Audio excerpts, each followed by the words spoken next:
Kinge county na Bonaroka lagagigon gutsit ko timengi kibakil goris ko gergole ko keribege ko sipki ak piki berberi ishego go ta chip kondoga ko sipke authority det not da MP na bakil goris no go Collins Parkena ko mo gole mibi ki ko testai go bai sie na magor na tesa na lembe chega ko berber mengi kiba county na to na mengi kibakil goriza ko go ta chip kondog e na mo gole kibendi ishege tre in baroy no kiba afisa kiba police na watu wakora ambao wameingia katika mitandao na wameingia katika wanatumia simu zao kuwapigia watu simu eti kuna uajiri ya polisi na ile ya jeshi ambayo imeisha.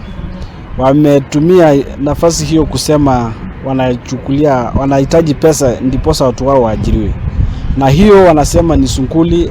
Anaongea kama mheshimiwa Sunkuli. Ningependa kuadharisha watu wetu ya kwamba hawa ni wakora kabisa, na wamechukulia watu wengi pesa sana. Kila mtu ajihadhari, kwa sababu Sunkuli hawezi itisha pesa yako aweze kukutafutia kazi.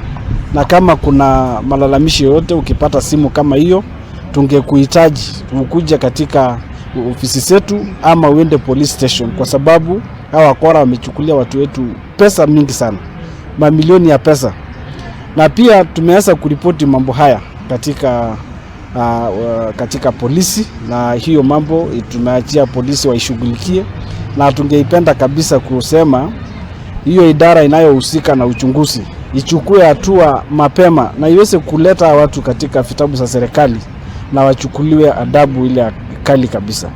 La pili, kuna pia wameanza kupigia walimu wakuu wa shule, BOM chairpersons, ya kwamba kuna ujenzi ama development inaenda katika shule hizo, na wanaitisha vitu mingi.